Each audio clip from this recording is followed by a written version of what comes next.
Voici donc maintenant l'étape numéro 2 pour l'étalonnage de la lumière.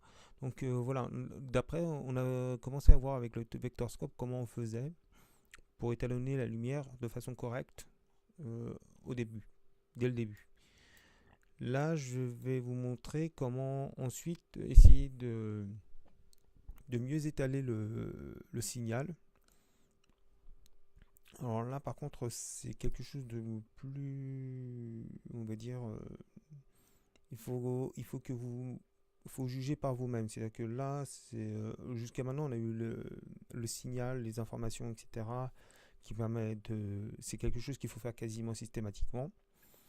Mais là, ce que je vous donne comme étape pour l'étalonnage de la lumière, c'est quelque chose qui est en rapport avec l'esthétique quand même un petit peu. Même si c'est un étalonnage technique, ça reste quand même à votre appréciation suivant en fonction de la scène, s'il fait jour ou fait nuit, etc. Enfin, en fonction de la situation. Donc il faut quand même faire attention à cette partie-là de l'étalonnage de la lumière, dans la partie technique. What the fuck, il m'a encore enlevé mon label, mais j'en ai marre. Étalonnage 1A. Étalonnage 1A. Lume. Bon, en fait, on va l'appeler 1. Voilà. Là, on va l'appeler load label. Étalonnage 1A. Lume 02. Voilà. Bon. Alors, qu'est-ce que c'est que ça? On va ouvrir le vectorscope de nouveau. Voilà, voilà. Alors, bon, on n'a pas besoin de faire de... Là, vous voyez un petit peu tout ce qui s'est passé. Donc voilà, on revient ici. Moi, je mets un point ici. Vous cliquez au milieu. Un point. Normalement, ça, vous déterminez la luminance totale de l'image. Voilà, mais bon, en général, je ne le bouge pas. Ensuite, vous vous rappelez que je vous ai dit qu'entre 256 et 0, c'était les ombres. Et qu'entre 640 et 860, non, entre 700 et quelques et 1023, c'était les hautes lumières. Ce que en général, et comme je vous avais dit, en général, normalement, les lumières, pour moi, elles ne dépassent pas 896. Enfin, j'essaie de les laisser en dessous. Alors, qu'est-ce qu'on retrouve ici en bas dans la grille? Eh bien, on retrouve exactement la même chose. Si vous regardez bien, on a 205, ici on a 128, non, c'est pas ça. Là, on aurait le 512, là, on aura le 800. Non, le 512, en fait, il sera au milieu. Mais bon, enfin voilà. Là, vous avez le signal très élevé, et là, le signal des ombres. Donc voilà, et là, le signal des mid-tones.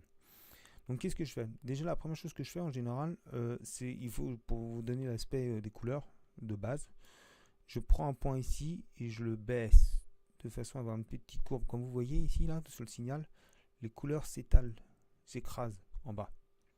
On appelle ça coller les noirs. Voilà. Ensuite, dans la haute lumière, je fais la même chose.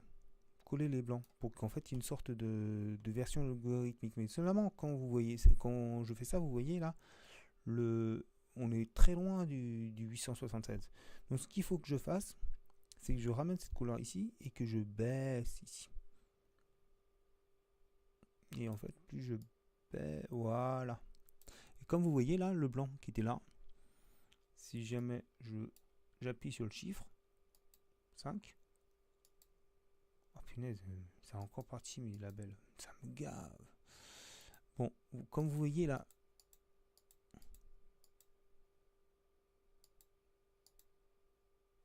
ce qui est très étrange quand même, c'est que le blanc là-haut ne bouge pas. Alors que normalement, avec ce que je viens de faire, le blanc devrait... Bon.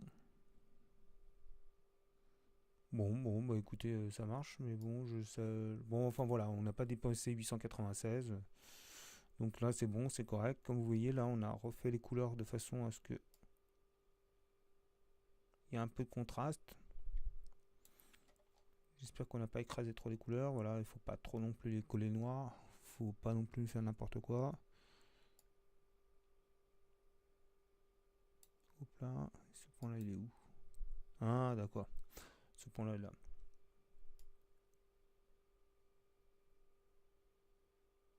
Ok. Oups là, le ciel. Bon voilà. Bon, comme vous voyez là, c'est de l'étalonnage de base sur la luminaire, sur la luminosité. J'essaie de faire un petit courbe en S sans pour autant que ça devienne caricatural, pour que ce soit plus joli, quoi, qu'il y ait un meilleur contraste dans les images. Mais là, comme vous voyez, hein, l'image est parfaitement au niveau luminosité. Franchement, je suis assez content. On a récupéré, on a un signal parfaitement détaillé, bien large, c'est-à-dire qui va d'en haut, qui va en haut et en bas. Toutes les zones sont très bien informées. Donc voilà, c'est bon. Normalement là, je pense que l'étalonnage de lumière de cette partie là est fini. Boum, à plus.